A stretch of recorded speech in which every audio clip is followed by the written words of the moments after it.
नमस्कार, news one India में आपका स्वागत है। आपके साथ मैं धर्मराज सिंह। उत्तराखंड से इस वक्त एक बड़ी खबर आ रही है। उत्तराखंड में भी 12वीं बोर्ड की परीक्षाएं रद्द कर दी गई हैं। तो बड़ी खबर इस वक्त की, उत्तराखंड में 12वीं बोर्ड की परीक्षाएं रद्द कर दी गई है। एक मीटिंग हुई है। मीटिंग के बाद शिक्षा मंत्री ने इस बात का ऐलान किया। उन्होंने कहा कि जो छात्र चाहें वो परीक्षा दे सकते हैं, लेकिन वो परीक्षा कब होगी उस पर अभी भी संशय बना हुआ है। लेकिन बड़ी खबर यही है कि कल जिस तरीके से प्रधानमंत्री नरेंद्र मोदी ने बैठक की, उसके बाद सीबीएसई और आईसीएसई बोर्ड की परीक्षाओं को रद्द किया। उसके बाद जो स्टेट गवर्नमेंट्स थी, जो स्टेट बोर्ड्स की परीक्षाएं थी, उसको लेकर कुछ सवाल खड़े हो रहे थे। अब धीरे धीरे कर कर एक एक राज्य 12वीं बोर्ड की परीक्षाओं को रद्द कर रहे हैं। अब से थोड़ी देर पहले की अगर हम बात करें तो पहले गुजरात, फिर मध्य प्रदेश ने अपने परीक्षाओं को रद्द किया और अब उत्तराखंड ने भी 12वीं बोर्ड की परीक्षाओं को रद्द कर दिया है।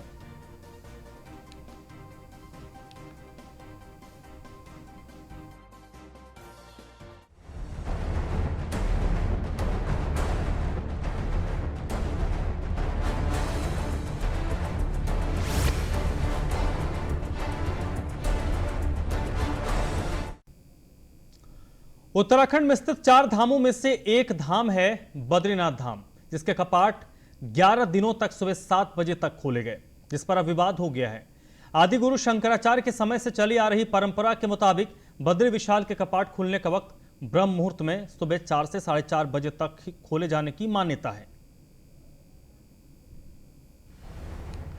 बद्रीनाथ धाम में किसने तोड़ी युगों की परंपरा? गुनहगारों को माफ नहीं करेगी धरा। क्यों डरे हुए हैं बद्री विशाल के धर्माधिकारी? ब्रह्म मुहूर्त में किसने नहीं निभाई जिम्मेदारी? देवस्थानम बोर्ड, पुरोहित या अधिकारी? विश्वविख्यात बद्रीनाथ धाम के कपाट खुलने के समय पर विवाद हो गया है।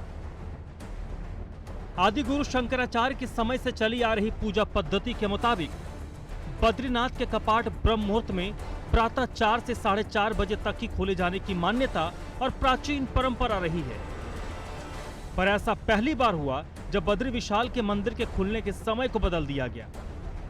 19 मई से 29 मई तक 11 दिन लगातार धाम के कपाट सुबह 7 बजे खोले गए। विवाद होने के बाद एक बार फिर से बद्रीनाथ धाम के कपाट 30 मई से सदियों से चली आ रही प्राचीन परंपरा के मुताबिक ही खोले जा रहे हैं। अब जिम्मेदारी से बचने के लिए देवस्थानम बोर्ड और 4 धाम की व्यवस्था में लगे अधिकारी सरकार की एसओपी का हवाला दे रहे हैं। जबकि इस साल 18 मई को सुबह 4:15 पर ब्रह्म मुहूर्त में बद्रीनाथ धाम के कपाट खोले गए थे। बोर्ड पूजा परंपरा में किसी प्रकार का हस्तक्षेप न करे, ऐसे मुख्यमंत्री जी से आग्रह है, वैसा निर्देश अधिकारियों को दें। मैंने पहले भी कहा है कि बोर्ड को समाप्त करके राष्ट्रीय स्तर का ट्रस्ट बनाया जाए, जैसे श्री राम जन्मभूमि ट्रस्ट भारत सरकार ने बनाया है। ऐसे भारत सरकार के माध्यम से राष्ट्रीय स्तर का ट्रस्ट बनाया जाए। तो निश्चित रूप से मैं कह सकता हूँ कि समय परिवर्तन करने का, पूजन के परिवर्तन करने का कोई ये अधिकार देवस्थान बोर्ड के पास नहीं है। हाँ, देवस्थान बोर्ड जो वहाँ के हकूकदारी हैं, जो वहाँ के पूजा प्रति जुड़े हुए जो धर्माधिकारी बाकी सब लोग हैं, इनके सुझाव को मानने का अधिकार देवस्थान बोर्ड के पास है। क्या कारण रहे कि भाई उसमें एक तो ये जो समय का निर्धारण उस रूप में किया गया, लेकिन परंपराओं के अनुसार पूजन हो, इस सारे संदर्भ में जो कुछ आवश्यकताएं वहाँ महसूस हुई, जैसे कि ये बताया गया कि गाय के दूध आने के बाद ही पूजन प्रारंभ होता है। वहाँ एक ही गाय थी, अब गाय पांडु के से वहाँ बड़ा आ गई हैं। निश्चित रूप से परंपरा के अनुसार पूरा निर्वहन किया जाएगा। बद्रीनाथ धाम की पूजा पद्धति अन्य मंदिरों और अन्य पूजा पद्धति से बिल्कुल अलग है, क्योंकि आदि गुरु शंकराचार्य ने धाम के लिए जो पद्धति बनाई थी उसी के मुताबिक ही सदियों से बद्री विशाल के कपाट खुलते आए हैं और उसी पद्धति के मुताबिक ही पूजा पाठ होती है। ऐसे में एक बड़ा सवाल यही खड़ा होता है कि सदियों से चली आ रही परंपरा को आखिर क्यों बदला गया? इस परंपरा को बरकरार रखने वाले जिम्मेदार अधिकारी उस वक्त कहां थे? बद्रीनाथ धाम के धर्माधिकारी भुवन उनियाल इस बारे में कुछ भी कहने से डर रहे हैं, कारण उनकी नौकरी पर खतरा है। वहीं इस मामले पर डिमरी पंचायत डिम्मर बद्रीनाथ के अध्यक्ष आशुतोष डिमरी का कहना है कि धार्मिक मान्यताओं और परंपराओं के साथ किसी भी तरीके का खिलवाड़ बर्दाश्त नहीं किया जाएगा। बद्रीनाथ धाम जो सनातन परंपरा में आदि गुरु शंकराचार्य के द्वारा स्थापित इतना महत्वपूर्ण धाम है, अंतिम धाम जिसको हम मोक्ष धाम भी बोलते हैं, उस मोक्ष धाम में जो पूजा अर्चना है, अरे भाई ठीक है, कोरोना काल है, यात्रा नहीं होगी, लेकिन पूजा पाठ का जो विधान है, जो बद्रीनाथ जी में बैठ करके ब्रह्म मुहूर्त में जो वहाँ पर गर्भगृह में पूजा होती है, उसका जो मुहूर्त होता है वो निश्चित मुहूर्त होता है, और आप उस मुहूर्त में पूजा ना करवा करके कई घंटों बाद वहाँ पर पूजा अर्चना कर रहे हैं। सब लोग मस्ती में लगे, किसको परवाह है। और बड़े बड़े भगवान जो हैं वो यहाँ पर मंत्री हैं, तीर्थाटन के भी, पर्यटन के भी, उनको पता नहीं है। और इतने बड़े बड़े संघ के लोग जो इतना बड़ा पूरे देश में हिंदू धर्म का डंका पीटने वाले हैं, उनको कोई खबर नहीं है। मैं समझता हूँ ये परंपराएं टूट रही है, इसीलिए अनिष्ट भी हो रहा है। बद्रीनाथ धाम में प्राचीन काल से चली आ रही परंपरा किसने और क्यों तोड़ी, इस पर सवाल उठना लाजमी है। इस मामले में पौराणिक मान्यता और धार्मिक परंपरा के विपरीत काम करने वाले अधिकारियों की चुप्पी भी हैरान करने वाली है। ब्रह्म मुहूर्त में कपाट खोलने की जिम्मेदारी किसने और क्यों नहीं निभाई? क्या उस पर कार्रवाई नहीं होनी चाहिए ताकि भविष्य में कभी भी ऐसी गलती न दोहराई जाए? Bureau report, news 1 India. तो एक बड़ी परंपरा, धार्मिक परंपरा बद्री विशाल की पूजा के वक्त में जिस तरीके से बदलाव किया गया और उसको लेकर जिस तरीके से मौन धारण किया गया, गलती किस स्तर पर हुई है ये एक जांच का विषय हो सकता है, लेकिन सवाल ही उठता है कि गलती हुई क्यों। इसी पर आज हम चर्चा करेंगे, क्योंकि हिंदू धर्म में मान्यता है कि 4 धाम हैं और 4 धाम में से एक बद्री विशाल का धाम माना जाता है। हिंदू धर्म में मान्यता है कि मरने से पहले एक बार उस धाम के दर्शन करने चाहिए। कोई गली नुक्कड़ का मंदिर नहीं है जहां पर आपने वक्त बदल दिया। इसी पर आज हम चर्चा करेंगे। चर्चा मेरे साथ नवीन ठाकुर साहब जुड़ रहे हैं, भारतीय जनता पार्टी के प्रवक्ता हैं। नवीन जी स्वागत है आपका। और महंत नारायण गिरी जी महाराज है। महंत जी आपका भी बहुत बहुत स्वागत। सबसे पहले नवीन ठाकुर साहब, कैसे बदलाव हो गया वक्त में? देखिए, इस अभी आप लगी और इतने महत्वपूर्ण जो हमारा ये धाम है बद्रीनाथ धाम, इसकी परंपरा कैसे टूटी, इतनी महत्वपूर्ण चीज में कैसे बदलाव हुआ, इस विषय की जानकारी जो वहां पर अधिकारियों से ली जाएगी। और ऐसा क्यों हुआ, क्योंकि गंभीर विषय है और हिंदू आस्था से जुड़ा हुआ विषय है। सनातन मानने वालों की जो है आस्था का सबसे बड़ा केंद्र है और भारतीय जनता पार्टी बहुत सम्मान करती है अपने साधु संतों का, सभी अपने हिंदू का। उनके अगर मन को इससे ठेस पहुंची या स्थानीय लोगों को इससे जो है कष्ट हुआ। नहीं, एक मिनट ठाकुर साहब, बद्री विशाल होंगे उत्तराखंड में, लेकिन दुनिया भर में जहां भी हिंदू हैं उनके लिए वो आस्था का केंद्र है। बिल्कुल बिल्कुल, इस चीज को समझिए। आस्था का केंद्र है और आदि गुरु शंकराचार्य द्वारा स्थापित और जो नियम उस वक्त से चले आ रहे हैं वो इस समय क्यों टूटे, ये बहुत चिंता का विषय है। मैंने कहा कि ये एक ठाकुर साहब एक विधायक हैं, उनका नाम मुझे अभी रिकॉल ध्यान में नहीं आ रहा, वहीं के हैं, उन्होंने कहा कि गाय का दूध नहीं था। ये कोई एक्सक्यूज होता है कि गाय नहीं था, 10 दिनों तक गाय नहीं थी तो भाई दूध नहीं दुहा मिला तो उसके लिए, ये किस तरीके का एक्सक्यूज है? 2 साल से वहां पे जो है ये परंपरा चल रही है। आज तक क्या ऐसा पाया कि पहले गाय का दूध था, आज 10 दिन पहले गाय का दूध समाप्त हो गया? सैकड़ों साल जब बहुत दुरुस्त उनका नाम मैं नाम बताता हूँ, महेंद्र भट्ट, मुझे बताया गया नाम उनका, महेंद्र भट्ट नाम, विधायक हैं बीजेपी के विधायक हैं और विधायक है हमारे। लेकिन मुझे ये तर्क तो गले नहीं उतर रहा है कि ऐसे कैसे हो गया। हजारों साल से जो है ये परंपरा चल रही है, हजारों साल से तभी तो दूध उपलब्ध रहा होगा, तो कैसे उपलब्ध कराया गया होगा, तो व्यवस्था रही होगी। इस विषय का मैं जानकारी मेरे को ज्यादा जानकारी नहीं है, लेकिन फिर भी अगर इस तरह की वहां पर कमी हुई है, गलती हुई है, तो उसको सुधारा जाएगा और शीघ्र जो है इस नहीं, वो तो सुधर गया। मेरा सवाल वही है कि 18 तारीख को बद्री विशाल के कपाट खुलते हैं और 19 तारीख के बाद से दूध मिलना बंद हो जाता है। 4:30 बजे दूध नहीं मिलता, 7 बजे दूध मिलना शुरू हुआ और वो 30 तारीख तक चलता है, यानी तकरीबन 11-12 दिन। महल जी, सवाल यही उठता है कि ये कह देना सरकारी स्तर पर कि हम जांच कराएंगे, ये जांच का विषय हो सकता है, इतनी बड़ी गलती है, क्या इसको इतने आसानी से हम हजम कर लें? एक सवाल पहला। दूसरा सवाल कि 19 तारीख को जब ब्रह्म मुहूर्त में बद्री विशाल के कपाट नहीं खुले तो उसके बाद वहां के स्थानीय जो पंडे पुरोहित हैं उन्होंने आवाज क्यों नहीं उठाई? देखिए कि सबसे बड़ा चीज है कि हमारी परंपराओं का निर्वाह होना चाहिए कि आदि जगत गुरु शंकराचार्य जी ने भगवान को खोज कर स्थापना किया। बद्री विशाल वहां बद्री पंचायत है। हमारी परंपरा है कि मोक्ष प्राप्त करने के लिए अंतिम समय में वहां पर दर्शन होता है। मान लीजिए कि कभी भी कोई दूध वगैरह नहीं है तो गंगा जल से भी भगवान का अभिषेक होता है। और अभी हम लोग जब यज्ञ वगैरह करते हैं तो नंदी श्राद्ध करते हैं, आदमी मर भी जाए तो कोई बात नहीं है, परंतु परंपराओं का निर्वाह होना चाहिए, परंपराओं को भी खंडित नहीं होना चाहिए। ऐसे जो परंपराओं को खंडित करने वाले हैं वो जो है उनको अधिकारियों को भी दंडित करना चाहिए। जो पुजारी जी है, पुजारी लोग वगैरह है, उनको तत्काल से ऐसा आवाज उठाना चाहिए, उनको भी दंडित करना चाहिए। ये सनातन वैदिक धर्म की परंपरा है, उनको निश्चित रूप से परंपराओं को निर्वाह होना चाहिए। इस तरह जब करते हुआ है ये बहुत निंदनीय है और एक तरह से पाप हुआ है। इसको तत्काल से जो है जो उत्तराखंड का सरकार है ऐसे अधिकारियों को बर्खास्त किया जाए, ऐसे पुजारियों को हटाया जाए और वहां पर जो है सही व्यवस्था बनाई जाए जिससे कि हमारी परंपराओं का यथार्थ रूप से शाश्वत रूप से जो उनका परंपरा निर्वाह होता रहे जी। ठीक है, लेकिन महंत जी ये बताइए, इसमें जो अगर 18 को बद्री विशाल के कपाट खुलते हैं, 19 तारीख को 19 को उनका जो कपाट है वो सुबह 4:30 बजे के बजाय 7 बजे खोला जाता है, 20 को भी यही होता है, 21 को भी यही होता है, ये 30 तारीख तक सिलसिला चलता है। तो 10-11 दिन तक वहां के पंडित पुरोहित कर क्या रहे थे? उन्होंने अपनी आवाज क्यों नहीं उठाई? उन्होंने क्यों नहीं बात रखी कि भाई इतना बड़ा घोर? ये तो बहुत ही शर्म की बात है। देखिए कि हमारा जो ब्रह्म मुहूर्त है वो शुरू होता है 3:20 पे और 4 बजे तक जो है उसके बाद में ब्रह्म मुहूर्त चलता है।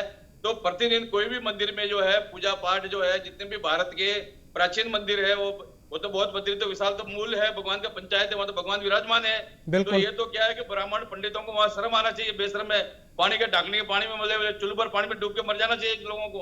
इस तरह से जो है व्यवस्था जो है ये जो है परंपराओं को खंडित कर रहा है, तो उनके ऊपर क्या आस्था रहेगी, क्या देवताओं का आस्था रहेगी, क्या पुजारियों के ऊपर आस्था रहेगी? तो निश्चित रूप से जो है ये जो कृत्य हुआ है, एक पाप हुआ है, इसका समाधान यही है कि जो वहां पर जो पंडित है, पुजारी है, जहाँ अधिकारी है, तुरंत तत्काल से हटना चाहिए। यही जो है वहां का समाधान है और अच्छे लोगों को वहां पर नियुक्त करना चाहिए जी। ठीक है, नवीन ठाकुर साहब, आपने मान लिया कि भाई यहां पर गलती हुई है और जो विधायक जी ने जो बात कही भट्ट साहब ने वो आपके गले में नहीं उतरी। मेरे जब मुझे बताया गया, जब मैंने सुना तो पहले मुझे हंसी आई। मैं सच बताऊं आपको, जब मैं उनके बयान को सुन रहा था तो मुझे वाकई हंसी की बात ही है जी। तो मुझे बिल्कुल हंसी आई कि भाई कोई छोटा मोटा गली नुक्कड़ का मंदिर नहीं है, भगवान बद्री विशाल का मंदिर है और उनके 6 महीने उनके कपाट खुलते हैं। उसके लिए भाई दुनिया भर के लोग, आप कहिए ना हिंदू धर्म के, अगर आपके पास गाय नहीं है, दूध नहीं है, भाई इतने हिंदू धर्म के मानने वाले दुनिया भर में गायों की लाइन लग जाएगी, रोज नई गाय का दूध वहां मिलेगा। ये कौन सा एक्सक्यूज है?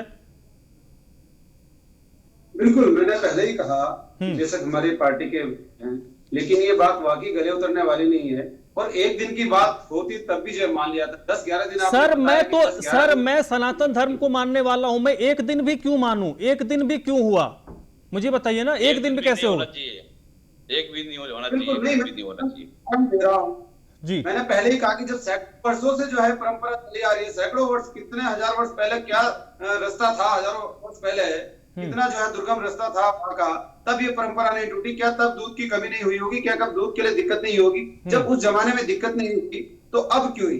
दूसरी बात, पूछने महंत जी ने अभी कहा कि अगर दूध नहीं था तो गंगा जल से ऐसा क्यों नहीं हुआ? ये भी जो है विचारणीय प्रश्न है। नहीं सर ये देखिए, दूध नहीं मिला तो किस चीज से पूजा हो सकती है, ये हमारा कंसर्न नहीं है। ये पंडित पुरोहित या महंत जी जैसे लोग ही बता सकते हैं कि पूजा कैसे करनी है। कुछ नहीं है तो क्या ये वो बताएंगे? आप ही बताइए, ये देवस्थानम बोर्ड जो आप लोगों ने बनाया, आपकी सरकार ने बनाया, इसको लेकर तो शुरू से ही विवाद है। तो और क्या ये पंडित पुरोहित और देवस्थानम बोर्ड के जो अधिकारी हैं उनकी नाक एक जगह पर अटक नहीं रही है? उनकी नाक की लड़ाई बन रही है ये? देखिए, उनकी आपसी लड़ाई जो भी हो, नाक की लड़ाई जो भी हो, लेकिन इस नाक की लड़ाई में इतनी सनातन परंपरा टूटनी चाहिए, क्या ये उचित है?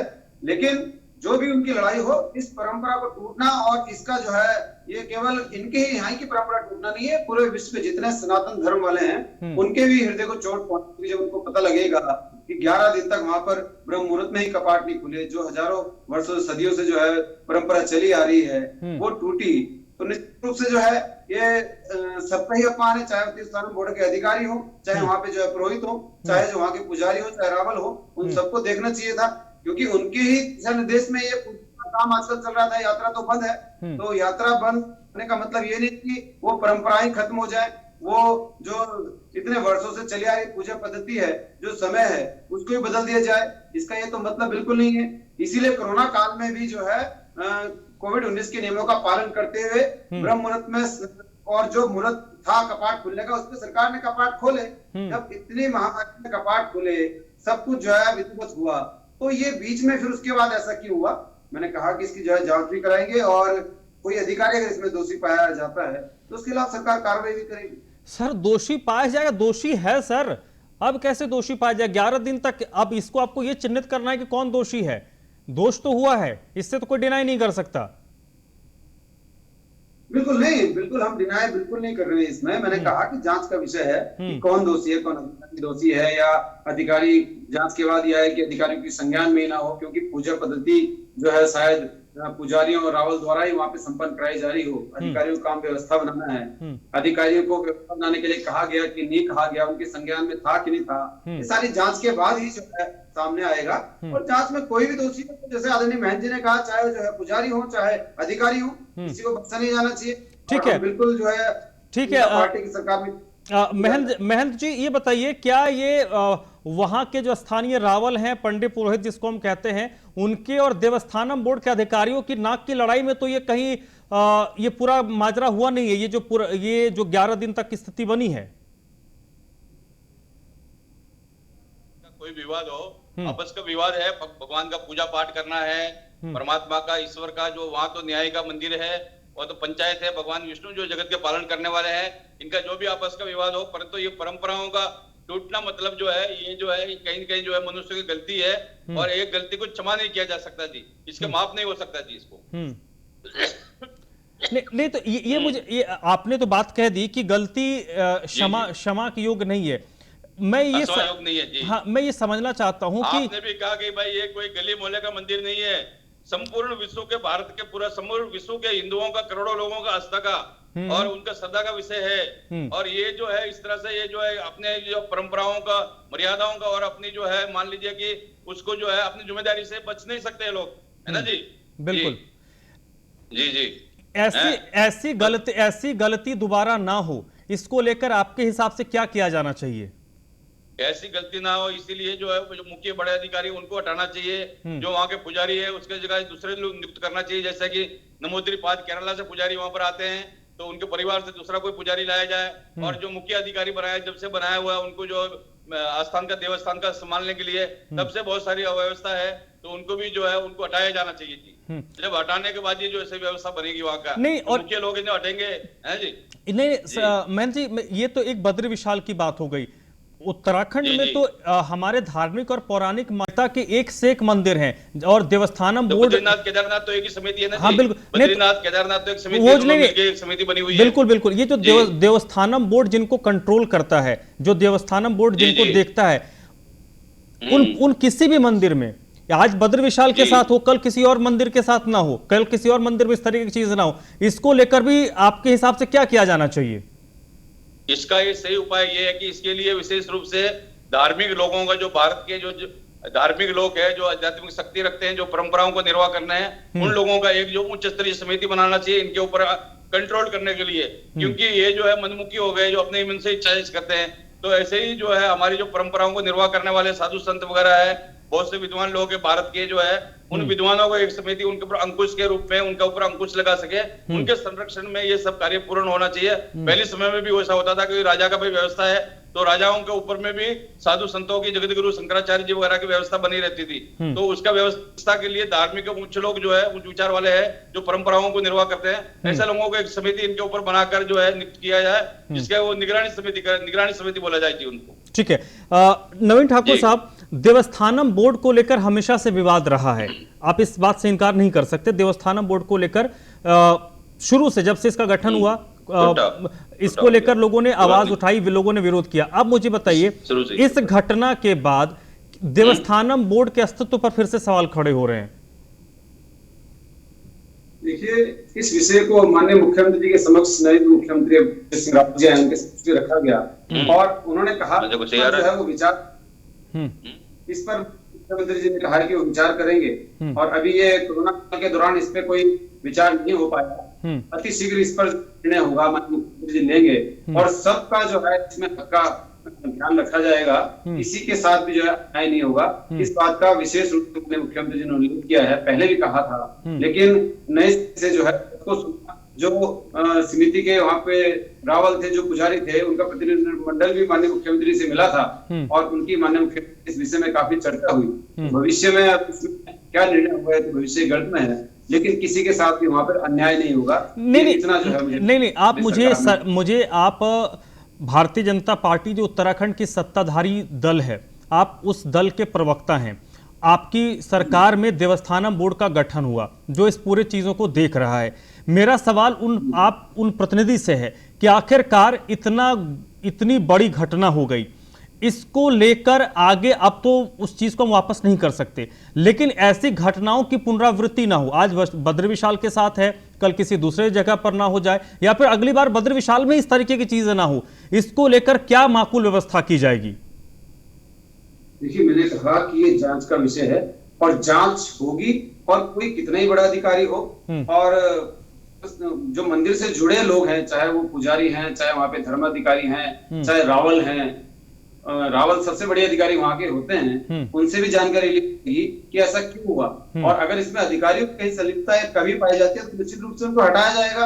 और ये अधिकारियों की इतनी बड़ी जो है त्रुटि ऐसे तो माफ नहीं करेगी सरकार। इतने बड़ा जो है मंदिर हमारा, इतने करोड़ों लोग आस्था का प्रतीक, और उसमें इतनी बड़ी जो है हो जाए। चलिए, इसमें दोनों भूमिका, जो स्थानीय पंडित पुरोहित जिनको आप रावल कह रहे हैं, उनकी भी भूमिका और प्रशासन की भूमिका, इन दोनों की भूमिका को हम नजरअंदाज नहीं कर सकते, क्योंकि गलती एक दिन हो सकती है, 10 या 11 दिन गलती नहीं हो सकती है। अगर किसी प्रशासनिक अधिकारी ने गलती की तो उन लोगों ने उस पर सवाल क्यों नहीं खड़े किए 10-11 दिनों तक? यह सबसे बड़ा सवाल है, क्योंकि आप तो धर्म के ठेकेदार हैं ना, आप लोगों के ऊपर ही बद्र विशाल की मंदिर की पूजा पाठ, जितने धार्मिक रीति रिवाज है, उसको फॉलो करवाने का काम आप करते हैं। आपसे हमें उम्मीद है, हमें किसी XYZ अधिकारी से थोड़ी मतलब है, जो वहां पर रहते हैं स्थानीय लोगों से हमें मतलब है, जो वहां पूजा पाठ करते हैं। हम तो उनसे भी जवाब मांगे कि भाई 11 दिन आप कर क्या रहे थे। खैर, आपने कहा है कि इस मामले में जरूर मुख्यमंत्री जी संज्ञान लेंगे, और हम उम्मीद करेंगे संज्ञान ले और इस मामले पर ऐसी कार्रवाई हो जो एक नजीर बने और दोबारा से ऐसी घटना उत्तराखंड और देश के किसी हिस्से में ना हो जो हिंदू धर्म की आस्था को चोट करे। नवीन ठाकुर साहब, बहुत बहुत शुक्रिया, इस चर्चा में आप मेरे साथ जुड़े। और महंत जी, आपका भी बहुत बहुत शुक्रिया, आपने इस मुद्दे पर हमें वक्त दिया और आपने बातचीत की। तो आज की इस चर्चा में अभी बस इतना ही।